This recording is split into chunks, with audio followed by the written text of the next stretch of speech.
Over the past 20 years, I have made so many mistakes when it comes to trying to bulk, trying to put on muscle. I'm gonna share some of the biggest mistakes I've made with you, so maybe you can learn something, maybe you won't waste your time like I did, and or maybe you can get a good laugh out of this, because, yeah. Anyways, my first biggest mistake I made now about 20 years ago, I still remember this, is something that sounds like it shouldn't be a mistake, but let me explain to you because it was awful. And that mistake was eating way too much protein. And little side note, low quality protein. So what I'm getting at is rather than eating more lean, home cooked proteins, I was eating more like lunch meats and protein bars. Now, I actually don't think that I couldn't build muscle from this. What I'm saying is if I only had access to lunch meats and protein bars, I think I could have actually put on muscle. The problem is that's like all I was focusing on. I didn't really know about the carbs. I didn't really know about the rice. Like I remember one time I got a lift in and I was about to like cut the lawn and I'm like, yo, I need to get my protein in, right? So I made this sandwich with like 2 pieces of bread and like 2 packs of lunch meat, and it was like ham, and it was like this thick, and I remember biting into it and it just like the meat looked crystallized and I felt so ill to my stomach, but I forced it down, cut the lawn, and then just like was in this mental state the rest of the day. I can't even explain to you like how awful I felt. And it was just like protein, protein, protein. Like every meal, every snack had to just be packed with protein, or at least say protein on the label. I was eating a ton of protein bars at the time. And back in the day, there was really not any good quality protein bars. They were all just like packed with like soy crisps, corn fiber syrups, like just it was just like they were like candy bars. They were like glorified candy bars. And I was eating like 3 a day. I was just like in between meals eating these protein bars and eating all this lunch meat. But yeah, I remember it was like over the summer when I was like 4 or 5 months into this lunch meat bulk where I had this like group photo with family, and I saw myself in the photo and I looked so pale. Just so pale. And like a triangle. You know how you want to get a Dorito shape like this? You want wide shoulders, tighter. I looked like a triangle. So yeah, that was a huge fail, and it took me like months after that to get to some kind of like normalcy, back to like leanish, and like I kind of like lost all my gains basically. And to be real, I kind of yo-yoed for years after this, and I'll share with you why, because I ran into some other mistakes here. All right, my second biggest bulking mistake, that is trying to do nothing other than lifting and eating. Lifting, eating, sleeping. That's it. Nothing else. Like literally nothing else. Like I was afraid that I would lose my gains if I would like pick up a glass of water. Like I felt like it wasn't allowing my bicep to recover after the lift because I was using it. So I would literally for months, my dad was like, man, you are useless. And I was like, Dad, trying to gain muscle. Seriously, it was awful, and I want to apologize to my parents for that time, because I literally remember just lifting, going to the couch, sitting there, and trying not to move. So where did I get this idea from? The forums. I came across some information on the forums that suggested, or at least I interpreted, that's probably where I went wrong, my interpretation was wrong, that you gotta do nothing after you lift to recover. While that kind of does make sense, rest is obviously key in recovery, doing absolutely nothing is not good either. Because something I actually learned later on top of just not being depressed, right? If you literally just are sedentary and do nothing, like it's kind of an awful state to be in for a long time. But on top of that, there's something called venous return. And that is how your blood actually gets back to your heart before your arteries send it back out. And that's through movement. Venous return, through movement. So if you're literally doing nothing, you're essentially like slowing your blood flow, which might slow recovery. Now, obviously there's a balance. There's a balance that I found out too, because this went the other way. That's another mistake I made. I'm gonna get to that in a second. But if you literally do nothing, you're slowing that blood flow, and it makes it harder to recover from my experience, and it's just you feel like a slob. The mentality goes down, and I didn't notice I made any more gains. In fact, I probably made less gains. Like during this phase, when I was done with this, when I finally clicked out of this, and I'm like, I can't do this any longer, I felt like I didn't put on any muscle. It was terrible. This was over the summer, by the way, when I didn't have to go to school or anything like that. Wasted the whole summer. Complete waste of life. It was terrible. It was terrible. Not a good idea. And I also put on fat too. It was a waste. It was a complete waste. Okay, but this goes the other way as well. Another bulking mistake I made was doing way too much on my bulk. Way too much exercise, way too many different exercises. And I feel like this is something I could actually fall victim to again. And I'm going to be towing this line. Like, I'm already planning on towing this line, but I'm gonna try to learn from the mistakes that I made back in the day where it's like, I went over the line and it took away from my gains that I could have made, right? I want to get as close to the line as possible without going over. That's how you, in my opinion, that's at least right now what we know of how to be the best athlete, right? That's how, like, training and everything. You get as close to the line without going over. So if you don't understand that metaphor, let me try to break it down a little bit better here. What I did was I was trying to bulk, trying to gain weight, but I was breaking at the time, doing too much b-boying, too much power moves. I was training for like 2 hours, like every day at least, also training tricking, and I would try to throw weights in 4 days a week. It was insane. It was insane. So on top of like 2.5 hours or so of this like intense acrobat training, I would try to throw in weights 4 times a week, and my body was toast. And also my goal at the time was to put on more size, and specifically a problem area that I have for putting on size, believe it or not, isn't the legs. My calves might look small. Sure, that's one problem area, but the thighs, my thighs, they're pretty big. They're naturally pretty big. Like, they're pretty big right now. I haven't really trained legs in months right now, but my thighs are still pretty big genetically. I guess I have genetically blessed thighs. I didn't always think so. I just thought, I'm like, what the heck's wrong with these things? They're big. But my problem area, besides the calves, is also my arms. And at the time, I was like, I want to put size on my arms. And I was doing so much upper body training with all the power moves I was doing. So it's like acrobatic movements off the arms. So much arm use. And then arm training. And it's like I wasn't getting any bigger. In fact, my arms were getting like twiggier. And like my core was growing.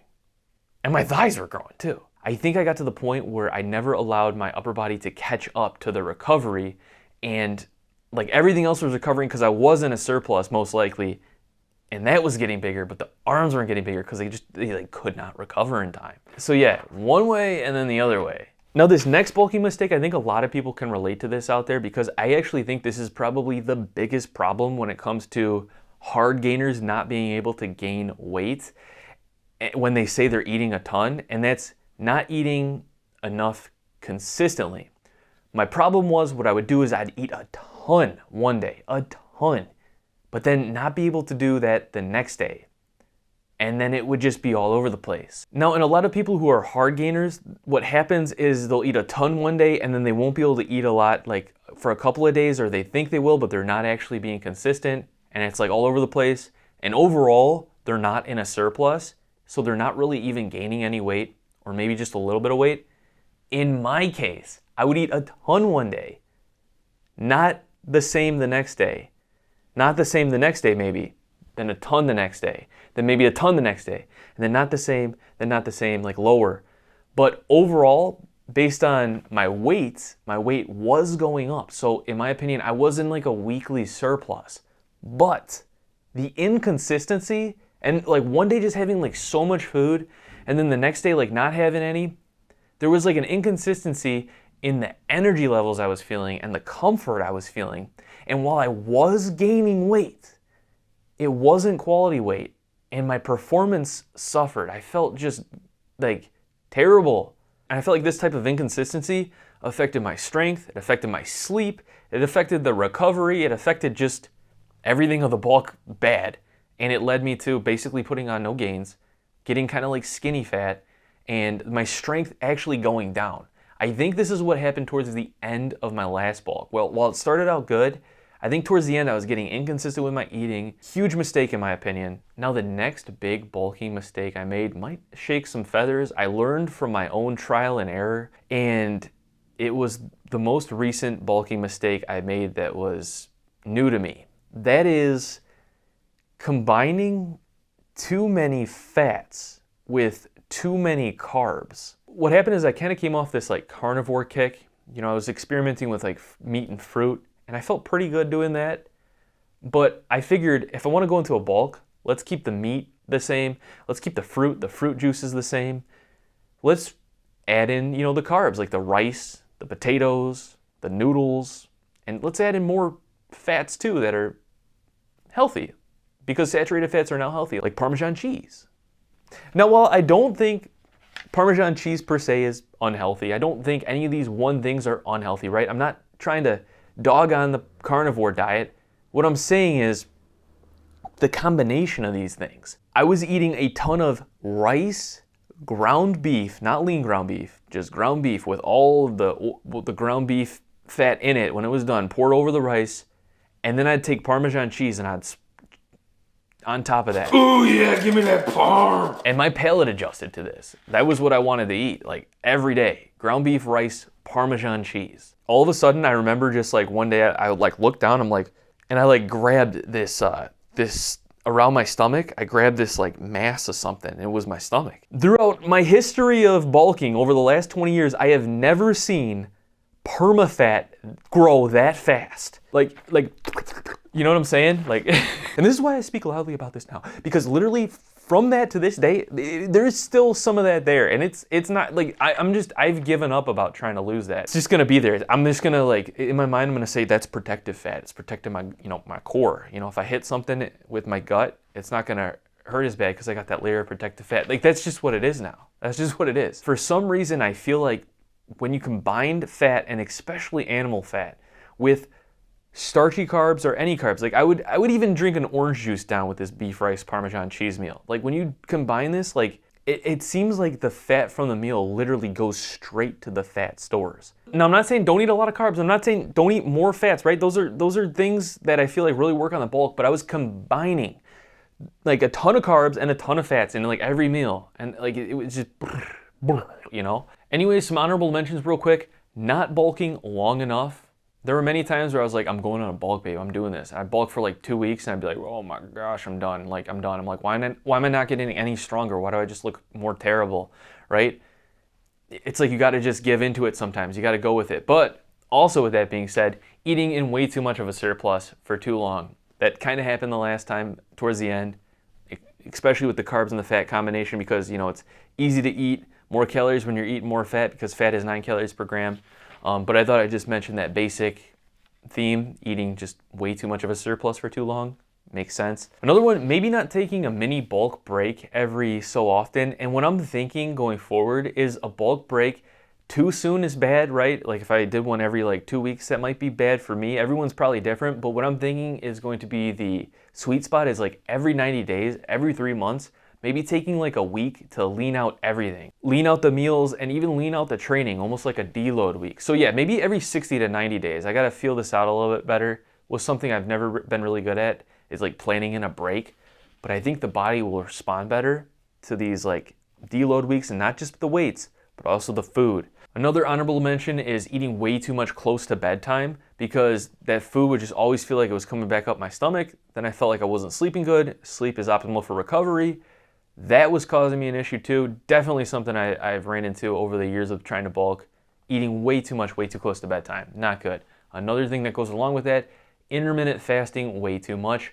While I think intermittent fasting is great and it plays its own part, dude, there are many times over the last several like bulks I've done and like didn't complete but tried, where I was like, I need to intermittent fast today, and I'd end up intermittent fasting like 4 or 5 times a week while trying to bulk. So I'd eat such a huge like OMAD meal, and like I said, it would come back up. I feel like my body just wasn't responding consistently, like the recovery, the food, the like distension of the gut, and then I didn't feel consistent energy. It wasn't ideal. I think if I'm going to intermittent fast on a bulk, maximum 2 times a week. I think that's what I learned from here on out. Maybe not even at all, honestly. Maybe just one time a week. There are probably some few other honorable mentions. Let me know in the comments some of the times where maybe you tried to bulk, if you have. I'm not saying to do it or not, I'm just saying if you have, and maybe where you went wrong. So going forward into this next bulk, this forever bulk, I'm calling it. I'm not even planning on like leaning out. That's right. I'm just gonna go. And that's a whole nother mindset that I'm in right now. But that's, that won't be in this video. We'll share that mindset later.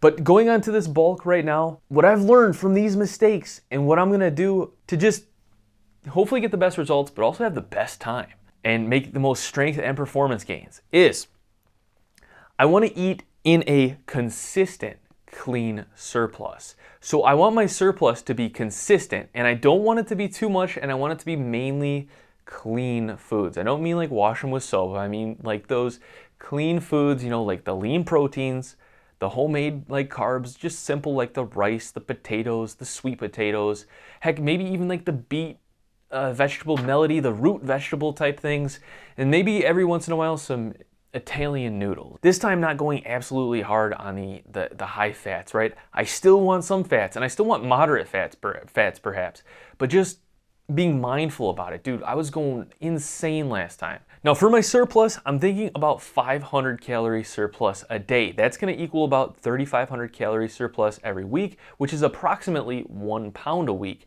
Now I'm going to have to adjust this for the activity level I do on a daily basis, but over the past couple of months, well, 2 months about, that I've been kind of on this bulk right now, experimenting with it, doing things like drinking the mass gainer on the daily. Check out that video if you haven't already. That was wild. But what I learned was that some days I feel like I burn way more calories with the activity that I'm doing, the experiments, the videos I'm doing, and then some days I burn less. So I'm gonna try to just hit that consistent 500 calorie surplus a day, and I don't know if I'm gonna try to do that maybe like 4,500 one day, and then like 3,500 the next, or maybe cut the difference and just do like an even spiel every day, if that's even a word. Now, 80-20 rule, the 80-20 rule I wanna get to, this is something I feel like is gonna make the difference, especially going into the holiday season. What I'm talking about when I say 80-20 is I'm gonna be trying to hit those clean meals 80% of the time, right? But I'll leave myself 20% if I need. I won't always use the 20%. Maybe have a little treat. Like if I want a piece of that pie, that pecan pie on the holidays, I'm gonna go for it, right? It's enjoyable. We're on a bulk anyways. It's not gonna be a complete dirty bulk, but I'm gonna get I'm gonna have that little bit of fun if I need to. 20% of the time, max. And then I'm also, just the way things are going right now, I am dabbling in a lot of different like fitness related stuff, a lot of different experiments, challenges. So I know that my training is going to be kind of all over the place, but I am going to try to like work in a base of weight training and calisthenics, right? Because I do want to see improvements on there. And with calisthenics, if my weight is going up and I'm keeping the reps the same, I will be getting stronger, I will be getting bigger. I've seen the progress work like that many times for me in the past. But I also do, want to add weights in there too, because I do enjoy weights and I would like to see my lifts go up. But obviously, I need to pace myself, all right? So pacing myself. That's kind of why I'm on this like forever bulk theme, because I want to pace myself. I feel like I get too rushed in the past. I'm like, I need to make too many gains too quick, and I burn myself out, right? That's kind of another just big overall mistake that I made. So yeah, this is all open source. Leave me some suggestions. I've got some training I am doing that is going to be interesting. We're getting back into stuff. We're doing new stuff. We're trying new things, and we're working on the basics as well. So leave me some suggestions. Leave me some stories of your bulks if you've ever tried to bulk and it went wrong or right or what. It's fun. It's fun to read. I love hearing stories. With that being said, I hope you enjoyed this video. I hope at least you were entertained from this. Hope you all have a great day. Don't forget to subscribe and turn those notifications on. Peace. I will see you all in the next video. But you got